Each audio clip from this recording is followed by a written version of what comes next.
Mis primos me decían cosas para asustarme, pero también sabía que algunas no se las estaban inventando.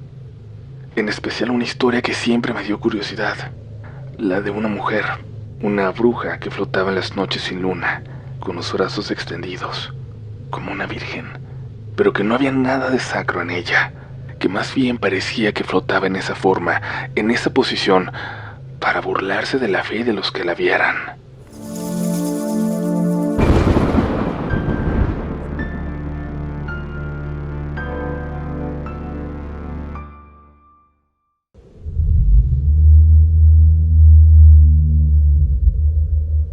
Muy buenas noches, mi comunidad Relatos de la Noche. Ya lo saben, agradezco que vuelvan a sintonizarnos en sus dispositivos y nos acompañen a escuchar las siguientes historias que esta vez van a tratar sobre un lugar en específico. Un lugar muy enigmático, mágico, para bien o para mal. Un lugar aterrador. El Cerro de la Estrella en Iztapalapa, Ciudad de México. Cada vez nos están llegando más historias muy extrañas de temas bastante variados, lo que nos dice que es un lugar muy cargado de energías, pero hoy iniciamos con 3 que tienen algo en común. El título del episodio ya se los anuncia, hablaremos sobre brujas y el Cerro de la Estrella. Así que sin más vamos a pasar a las historias de hoy, pero antes de eso quiero decirte que si tú estás pasando por un momento difícil, si por alguna razón hoy que estás escuchando te sientes solo, sola, recuerdes que eres parte de esta familia, de esta comunidad y que nosotros siempre, pase lo que pase, vamos a estar para ti, porque todos estamos juntos en esto. Apaga la luz y déjate llevar. Estás escuchando Relatos de la Noche. Me llamo Diego y tengo 23 años. Hace poco me mudé con mi tía Ceci a Iztapalapa, a una casa muy cerca del Cerro de la Estrella. No fue por gusto. Mi mamá se fue a trabajar a Estados Unidos y yo tenía que terminar la carrera aquí en la Ciudad de México. Era eso o quedarme solo en un departamento que no podía pagar, así que me mudé con ella, como cuando era niño y venía a pasar las vacaciones de Navidad. Su casa siempre me dio paz, aunque ya es bastante vieja, está muy bien cuidada. Y el jardín me da muy buena vibra, sobre todo el de enfrente que siempre está lleno de plantas perfectamente acomodadas, que huele a ruda, romero y tierra mojada. Mi tía dice que son plantas de protección, que el cerro, aunque bonito, tiene cosas que es mejor mantener lejos, que hay plantas que no dejan que nada se vaya a querer meter. Desde chico lo escuchaba, que este cerro tiene algo raro, que se ven luces en la madrugada, como bolas de fuego dicen algunos, que hay sombras que se mueven donde no hay nadie, que se ve gente subir en la noche pero nunca bajar. Mis primos me decían cosas para asustarme, pero también sabía que algunas no se las estaban inventando. En especial una historia que siempre me dio curiosidad, la de una mujer, una bruja que flotaba en las noches sin luna, con los brazos extendidos, como una virgen, pero que no había nada de sacro en ella, que más bien parecía que flotaba en esa forma, en esa posición, para burlarse de la fe de los que la vieran. Una silueta que subía hacia el cerro sin mover ni un músculo, que se alejaba tanto que se perdía en él, en la oscuridad, en lo más alto. Nunca supe de dónde había salido ese relato, pero todos los niños en esa calle y alrededor, con los que llegaba a jugar fútbol, lo habían escuchado alguna vez, aunque nadie la había visto. Y todos decían lo mismo: si te la llegas a encontrar, que no te vea, porque si te ve, algo se te queda, te quedas loco. Nunca vas a poder dejar de verla. Esa historia en particular quizás nunca me había dado tanto miedo, sobre todo porque varias veces nos la contó un taxista que a veces jugaba fútbol con nosotros. Un señor que siempre parecía estar borracho y que cada que nos contó aquella historia la contaba un poco diferente.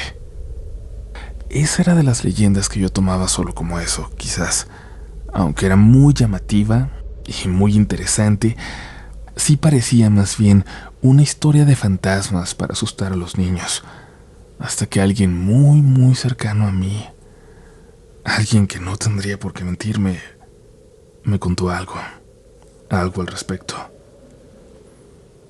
Fue una noche que de hecho yo andaba súper estresado por la escuela, quejándome de todo cuando llegó a saludarme mi primo Iván, que estaba de visita. Él es hijo de mi tía Ceci, pero ya no vivía ahí. Se había ido al norte de la ciudad. Yo era ahora el que dormía en su antiguo cuarto. Recuerdo que yo estaba en la cocina. Mi tía ya se había dormido y no podía concentrarme en los apuntes. Se me hizo raro que Iván no se fuera. Se había despedido de su mamá. Según yo ya se había salido, pero me levanté a apagar la tele que me estaba distrayendo y ahí estaba él todavía, en la ventana, abriendo un poco la cortina, un poquito, con la vista en el cerro. Le pregunté si todo estaba bien y me dijo que se había arrepentido de irse, que era tarde, que mejor se iba a quedar en la sala. Yo le dije que no, que ¿cómo? Que se durmiera en su antiguo cuarto. A fin de cuentas yo iba a acabar de trabajar hasta bien entrada la madrugada, pero me dijo que no le gustaba su cuarto, la ventana, esa vista. Les juro que en ese momento parecía que estaba bromeando. Su cara, su tono, era como si estuviera a punto de contarme una historia de terror, pero él no era así para nada. Y entonces me dijo lo siguiente: no te rías, pero necesito que por un momento te olvides de todas las veces que cuando eras niño te dije que no creyeras las historias de la gente y todo lo que se decía que se aparecía por aquí. En serio, necesito contarte algo. Algo que solo sabe un amigo y ya. Siento que tengo que sacarlo y tú vas a confiar en mí más que él, porque siento que el día que le conté no se burló de mí nomás porque estaba enfrente. Pero te lo voy a contar a ti. Nada más promete que me vas a creer. Me reí leve, de nervios. Le dije que le diera, que ni que me fuera a asustar tan fácil. Pero cuando vi la forma en que me lo contó, la seriedad en su cara, los ojos llorosos, la voz que se le quebraba, se me quitó la sonrisa. Lo que me contó pasó en 2016, cuando él tenía 20. Una noche cualquiera regresaba de una fiesta por Ermita con unos amigos. Le había tocado manejar porque había llevado a su novia, pero después de irla a dejar a su casa, regresaba solo. Él siempre prefería que alguien más manejara, porque podía tomar y porque había algo en esas calles, cerca del cerro, que ya de noche lo ponían muy nervioso. No era la oscuridad, no.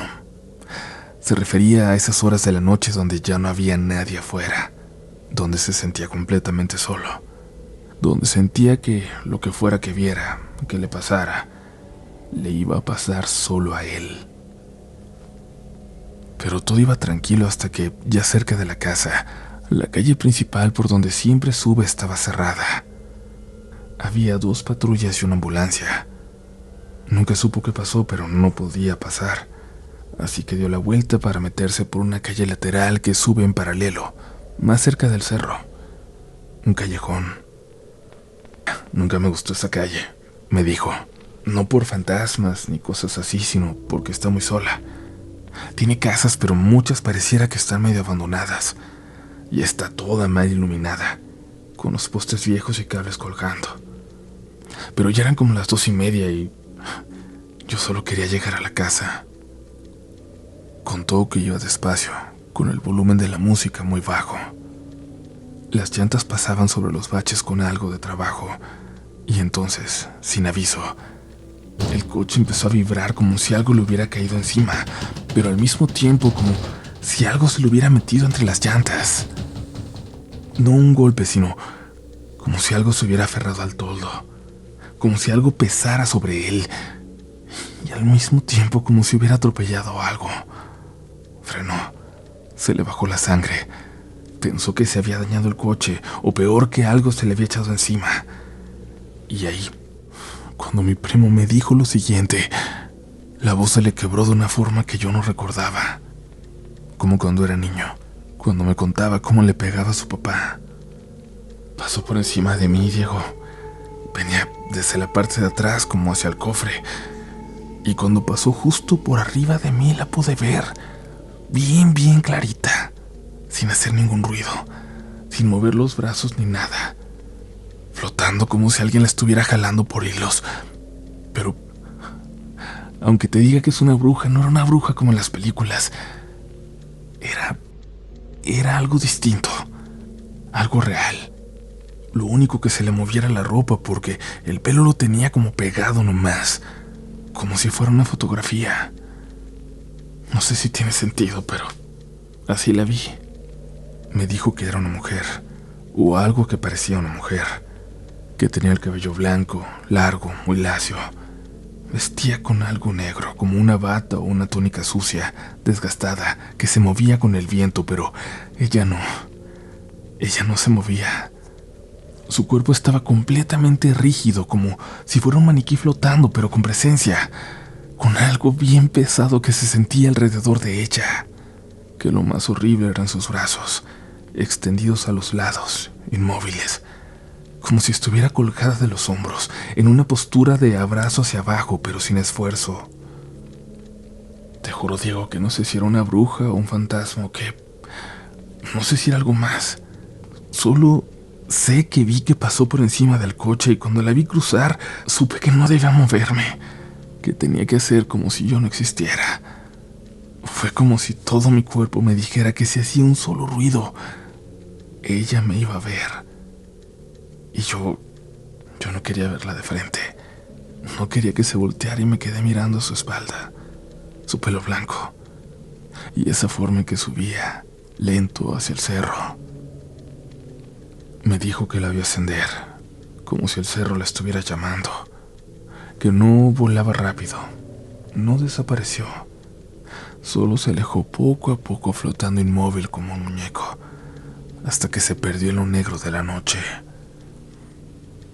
Cuando pudo volver a respirar, avanzó con el coche de nuevo. No quiso mirar por el retrovisor, no quiso mirar al cerro. Se concentró en los 3 metros por delante del carro y así llegó a su casa. Se metió sin hacer ruido. No habló con nadie. Pasó semanas sin dormir bien. Mi tía pensó que era por la fiesta, por el trabajo, o que otra vez había cortado con la novia. Pero él sabía bien lo que era. Y ahí, años después, en esa casa me lo contó como un secreto, como algo que necesitaba compartir antes de que se perdiera, de que se volviera loco, como si quisiera por alguna razón mantener vivo ese recuerdo. Y yo, desde ese día, no pude mirar el cerro de la misma forma. Todas las leyendas, todos los cuentos, todas las historias de brujas que me contaron desde niño, desde que no vivía ahí, ahora se veían muy diferentes. Una vez, justo antes de dormir, me levanté al baño y pasé por la ventana del cuarto de lavado. Me asomé sin pensar hacia el cerro. Era una noche sin luna. Por un instante, comunidad, muy lejos, vi una especie de luz que se movía despacito por el cerro. Solo veía esa luz que no tenía forma, pero me la imaginé clarito como si fuera una mujer flotando.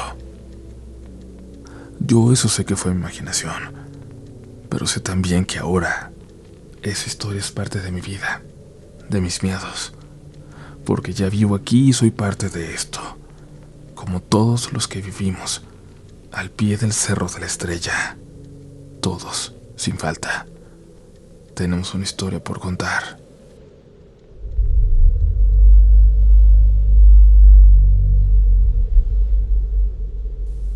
Hola comunidad, soy Javi.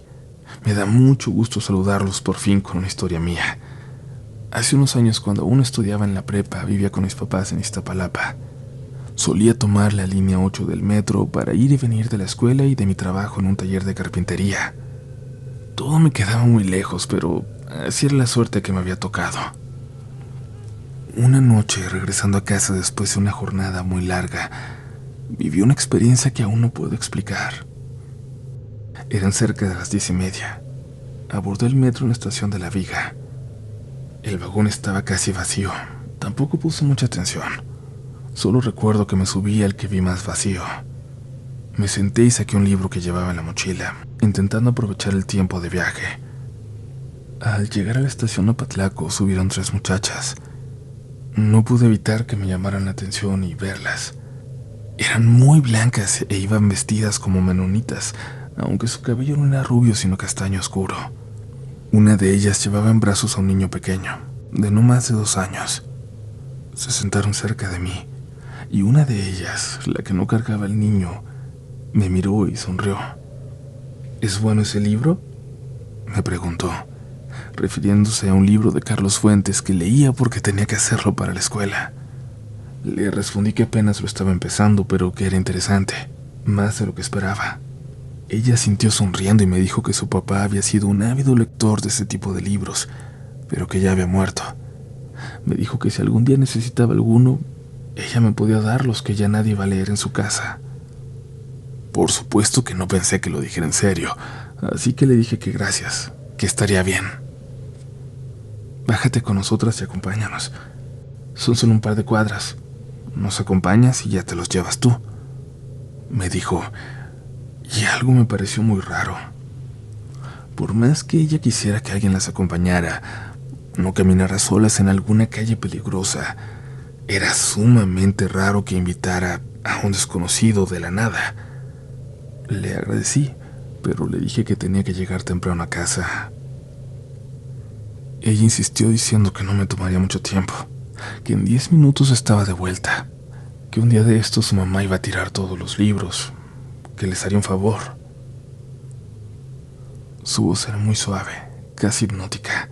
De alguna forma hacía que toda aquella conversación casi pareciera normal, aunque por supuesto que no lo era. Me sentí incómodo, pero no supe cómo rechazarla sin parecer grosero. En la siguiente estación, Escuadrón 201, subieron 3 jóvenes con uniforme, 2 hombres y una mujer. Se sentaron frente a mí y comenzaron a mirarme, luego a las mujeres y a susurrar entre ellos. La muchacha me observaba con una expresión de preocupación. Al llegar a la estación Iztapalapa, las 3 mujeres se levantaron para bajarse, y antes de salir del vagón, la que me había hablado se volvió hacia mí y dijo: «Te veré pronto». Su voz, esta vez, a pesar de mantener el mismo tono, sonó diferente, como si tuviera algo en la garganta. Me estremecí. Después de que las puertas se cerraron y avanzamos, los chicos que se habían subido en Escuadrón 201 se acercaron a mí. «¿Estás bien?», me preguntó la chica. Le dije que sí, todavía más confundido. No me gusta hablar con la gente, y ahora eran los segundos extraños con los que tenía que interactuar. «Pero no venías con ellas, ¿verdad? Con las muchachas con el muñeco ese feo». Le dije que no, que me habían hecho plática por el libro, pero en ese momento recabé en algo. «Te refieres a las muchachas con el bebé, ¿verdad? Las que se acaban de bajar». «¿Cuál bebé? ¿Las que se bajaron? ¿La que se despidió de ti?» Traían un muñeco espantoso de cartón con la cara mal pintada. ¿A eso te refieres con el bebé? Me quedé en silencio sin saber qué decir. Yo claramente había visto a un bebé. Se había movido, me había visto. Estaba muy tierno, casi le agarro los cachetes de lo bonito que se veía. Otra señora que estaba sentada al fondo del vagón desde allá se empezó a reír y me dijo que no traía ningún bebé, que eran brujas, que no era la primera vez que las veía. En cuanto dijo eso, de pronto uno de los chicos de uniforme gritó emocionado y le empezó a pegar al otro en la espalda. «¿Ves? Les dije que eran las brujas. Así una vez casi se llevan a mi papá». En ese momento voltearon las otras 2 señoras que iban en el vagón con nosotros, y yo me sentí asustado, pero también con mucha vergüenza. Hubo, por un momento, una complicidad entre los que íbamos ahí, juntos. en ese vagón rodeado por la oscuridad, hasta que de alguna forma entendimos que todos teníamos que salir a ella, a esa oscuridad, y que había brujas cerca. Te salvaste, muchacho. Así se los llevan para el Cerro de la Estrella. Yo no sé qué pasa allá arriba, pero nadie que se vaya con ella suele bajar. Cuando llegamos a mi estación bajé del metro. Caminé para mi casa sintiendo un miedo que no he vuelto a sentir desde entonces.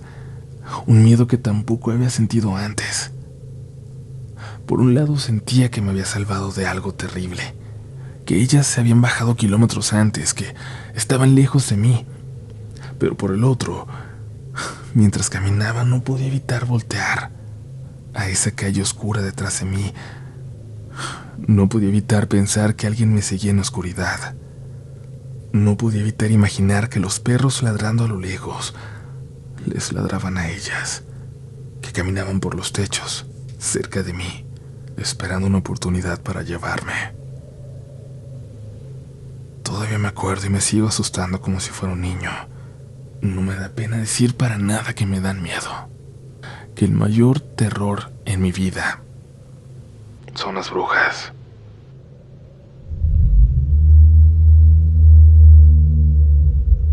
Gracias por continuar, comunidad, por seguir escuchando, y esta historia que acaba de pasar es muy parecida a otros casos que ya hemos escuchado antes, así que si tienen algo parecido, algo similar, compártanlo.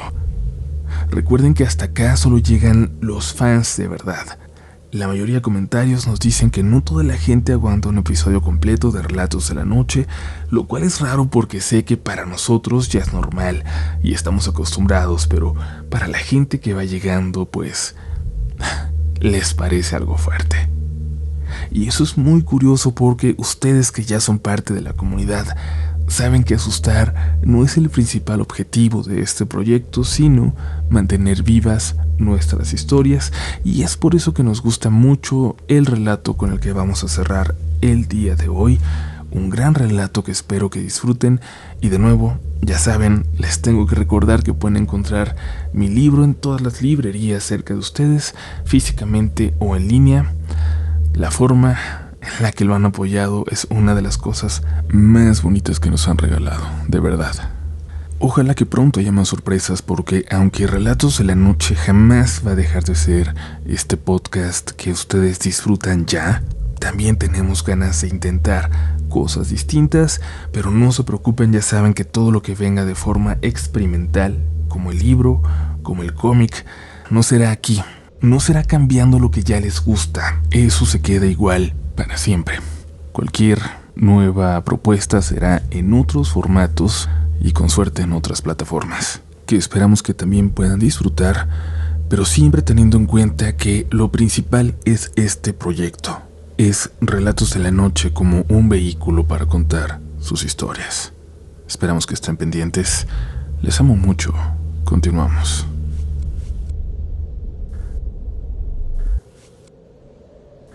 Me llamo Mariana y esto que voy a contar es algo que escuché cuando era apenas una niña.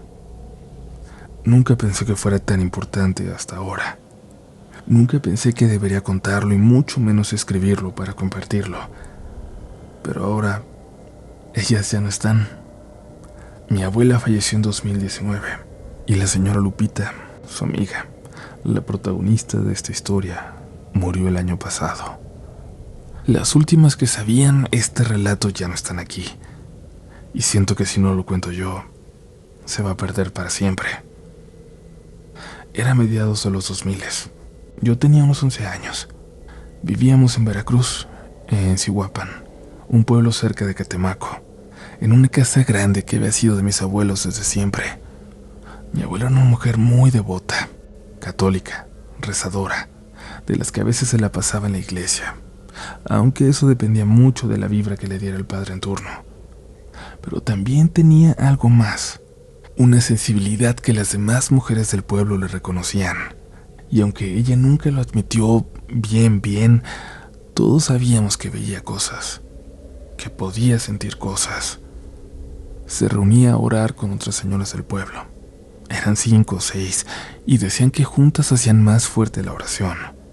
que Dios les había dado la posibilidad de ayudar a otros desde lejos, de llegar a lugares donde hacía falta la fe, aunque el cuerpo no pudiera estar ahí. Su líder era la señora Lupita, una mujer humilde pero muy bondadosa.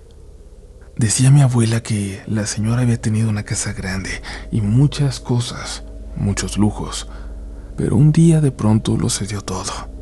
Se quedó en una casita en un terrenito rodeado de plantas y dijo que ahí se iba a quedar, que ahí era donde tenía que estar. Y ahí fue cuando empecé a escuchar que ella y mi abuela decían que iban a visitar enfermos, que iban a acompañar a familiares en cirugías, a limpiar casas donde había malas energías. No me explicaban mucho, pero me llamaba la atención. Con el tiempo entendí que lo que hacía en específico la señora Lupita era una especie de viaje, de desprendimiento. Solo decían que rezaba, cerraba los ojos y se iba. Y cuando regresaba volvía llorando o riéndose, dependiendo de lo que hubiera visto. Mi abuela me dijo que Lupita siempre despertaba sudando. Ella le decía que su cuerpo no sentía frío, pero su alma sí. Y según le había dicho, mi abuelita en algún momento también iba a poder transportarse en alma para ayudar, para que ella no fuera Lupita sola.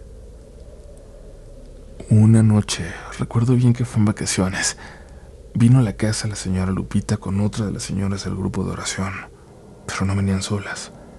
Traían una señora que yo no conocía, que no era de ahí, joven, elegante, bien vestida pero con la cara muy triste.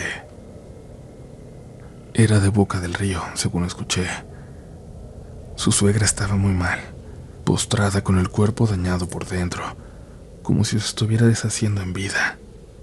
Decía que los doctores no sabían qué era, que incluso olía muy mal, como a podrido, que ya no hablaba, que el miedo había entrado en la casa por completo, que se había adueñado de ella, que algo muy oscuro se había quedado ahí, en esa casa en Ciudad de México. Su esposo se había quedado, pero ella tuvo que volver a Veracruz, y alguien entonces le habló de ese grupo de oración, de la señora Lupita y sus capacidades. Le dijo que fuera, que a lo mejor la podían ayudar. Así que mi abuela y doña Lupita le ofrecieron lo de siempre, lo que siempre hacían para empezar a orar. Esa noche se reunirían como cada que lo necesitaban, a las 12. La señora quiso dejarles dinero, pero ellas no aceptaban nunca. Decían que esa capacidad era un regalo, una bendición que Dios les dio y que si cobraban la podían perder. Y yo recuerdo que esa noche me quedé despierta. No sé por qué, no sé si era por la curiosidad, pero simplemente lo hice. Fui a escondidas hasta la sala. Desde la ventana ahí podía ver la casa enseguida, donde ellas se juntarían esa noche. Desde ahí podía verlas rezando, con veladoras para muchos santos que las acompañaban, y en el centro estaba la señora Lupita, custodiada por todas las demás, todas en silencio, con los ojos cerrados. Mi abuela ahí casi junto a la señora Lupita en el centro, con su rosario apretado. Y de pronto algo cambió. No fue un ruido, no fue una luz. Fue un frío que nos llegó de repente, que se metió en mi casa, pero también ellas lo sintieron enseguida. Vi como una de las mujeres, la más joven, se levantó y cerró la cortina justo antes de que pudiera ver cómo todas abrían los ojos, cómo mi abuela se ponía de pie. La única que estaba inmóvil aún era la señora Lupita. Una media hora después, mi abuela llegó a la casa, sudando, asustada. Le pidió a mi mamá que fuera con ella. Le dijo que Lupita estaba muy mal. Mi mamá en algún momento trabajó en una clínica. No es que supiera al 100% de enfermería, pero algo se le había pegado y sabía mantener la calma. Después me contaron lo que pasó, lo que vivió la señora Lupita esa noche en la que iba a ir a Ciudad de México. Espiritualmente, iba a ir específicamente a Iztapalapa. Después me enteré de lo que pasó. No me lo dijo mi abuela directamente. sino que semanas más tarde, cuando la acompañé a casa de doña Lupita, escuché la conversación desde el jardín, mientras me hacía la tonta, como si estuviera jugando, como si fuera una niña que no entendía lo que estaba pasando o de qué hablaban. Según lo que escuché que le contaban al padre, al sacerdote de ese entonces, que no les caía nada bien, me enteré que apenas la señora Lupita cerró los ojos, se sintió flotando como siempre, avanzando muy rápido, como si fuera volando hacia el lugar donde tenía que estar, a esa dirección que habían mencionado en oración. Pero esta vez no vio ninguna luz, no había ninguna, no había calma. Dijo que todo era negro, que el aire se sentía espeso y caliente, que su cuerpo espiritual, o como le quieran llamar, de pronto empezó a hundirse rápido, a caer como si algo la jalara. Abrió los ojos en ese otro plano y cayó de golpe sobre una calle vacía, oscura, en un lugar que no conocía. No había ruido, no había siquiera viento. Solo estaba a su lado esa certeza horrible de que no estaba sola. Comenzó a caminar. Intentaba encontrar la casa de la señora que había pedido ayuda, pero nada tenía sentido. Las casas parecían abandonadas, distorsionadas. Las luces no se veían, como si todo el mundo las hubiera dejado apagadas. Dijo que ahí la oscuridad era mucho más profunda. Y lo peor, dijo que sabía que había alguien ahí, que algo la estaba viendo. Y eso era lo que más la aterraba, porque cada vez que se desprendía, nada la podía ver. Era la primera vez que le pasaba esto. Primero fue una figura, lejana, luego dos. Luego varias aparecieron corriendo a lo lejos por esa calle en su dirección. No caminaban, corrían. Mujeres vestidas de negro, algunas con velo y otras no. No podía ver bien sus rostros, pues parecía que los tuvieran borrosos, que no existieran. La señora Lupita quiso volver. Rezaba y rezaba para volver, pero no podía. No lograba salir de ahí. No podía regresar a su cuerpo. Entonces vio el cerro. Ahora sé que lo que vio fue el Cerro de la Estrella. La señora Lupita corrió hacia allá para esconderse, buscando alejarse de las figuras. Corrió muy ligera, flotando apenas. Dice que fue como si Dios le diera la facultad de correr muy deprisa para poder alejarse de esas mujeres horribles. Pero cuando llegó al cerro sentía que algo se le colgaba, que algo le rasguñaba los pies, que la hacía sentir muy pesada, como si la tierra se la quisiera tragar. Entonces, mientras corría, vio una entrada, una cueva, pequeña, angosta, como hecha para meterse de lado.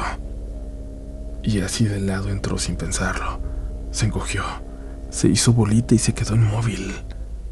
Tenía mucho miedo y no estaba acostumbrada a sentirlo. Afuera vio cómo pasaron las figuras. Escuchó los pasos, las voces. No hablaban. Era como si gritaran, pero sin sentido. Algunas reían, otras chillaban. El eco se metió hasta el fondo y ella sintió que le zumbaban los oídos. Después de un momento empezó a escuchar aquellos gritos, aquellos chillidos y aquellas risas cada vez más lejos, sintiendo que quizás era momento de salir, de volver a bajar e intentar regresar a su cuerpo, pero algo en la cueva, al fondo, en la oscuridad, había algo con ella. Algo se movió. No eran ellas, era otra cosa. Algo que quizás estaba en la cueva desde antes, que no la había visto llegar. Algo que había despertado y que ahora le estaba viendo. Algo que no podía describir, pero que empezó a empujarla hacia el piso, a golpearla, a arañarla. Sin cuerpo, sin forma, pero con intención de lastimarla. La señora Lupita gritó.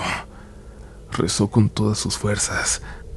Clamó a Dios y entonces Entonces por fin despertó, en el suelo, en medio del círculo, con las demás señoras del círculo de oración llorando, sosteniéndola, cubriéndola con rebozos, con mi abuela tomándola de las manos, llorando de miedo. La señora Lupita estaba golpeada, rasguñada, como si hubiera peleado con algo real. Mi abuela decía que eso no había pasado nunca, que era la primera vez que volvía golpeada, realmente dañada, no solo con una huella espiritual, que había ido a un lugar donde no debía estar, que había caminado en un espacio del que pocos regresaban. Unos días más tarde, mi abuela acompañaba a la señora Lupita al mercado. Apenas podía caminar de nuevo. Ahí, una bruja del pueblo se les acercó. La conocían bien, la respetaban hasta cierto punto. Ella no se metía con el grupo de oración y el grupo de oración no se metía con ella. Mientras, claro, sus intenciones no se cruzaran. La bruja les dijo que sabía dónde había estado Lupita, que ella la había visto. ¿A poco sabes que Lupe salió de la mismísima cueva del diablo, allá en el Cerro de la Estrella?, preguntó mi abuela, casi retando a la bruja. La señora se empezó a reír. Le dijo que esa no era la famosa cueva del diablo, sino otra, una que no siempre está, que aparece solo para los que están por perderse, para bien o para mal, dependiendo de la gente. Dijo que si en vez de esa hubiera entrado a la verdadera cueva del diablo, que no habría vuelto jamás, que hubiera dejado su cuerpo vacío por siempre, y que el destino de su alma hubiera sido tan espantoso que hasta a ella, a la bruja, le aterraba siquiera imaginarlo. Y yo nomás me hacía la tonta, y de repente volteaba y veía los ojos de terror del pobre padre mientras le contaban. Todos los padres que han estado en esa iglesia de alguna forma supervisaban, si se puede decir así, lo que pasaba en el grupo. Algunos más, algunos menos, dependiendo de lo que confiaran en el grupo y sobre todo de lo que el grupo confiara en ellos. Yo, como les dije al principio del relato, ya no tengo a mi abuela. Tampoco tengo a doña Lupita, que me cuidó mucho y estuvo al pendiente desde lejos cuando me quedé solita. Pero tengo esto, comunidad, lo que me contaron, lo que vivieron y lo que ahora por fin, después de mucho tiempo, comparto con ustedes. Que tengan muy buenas noches.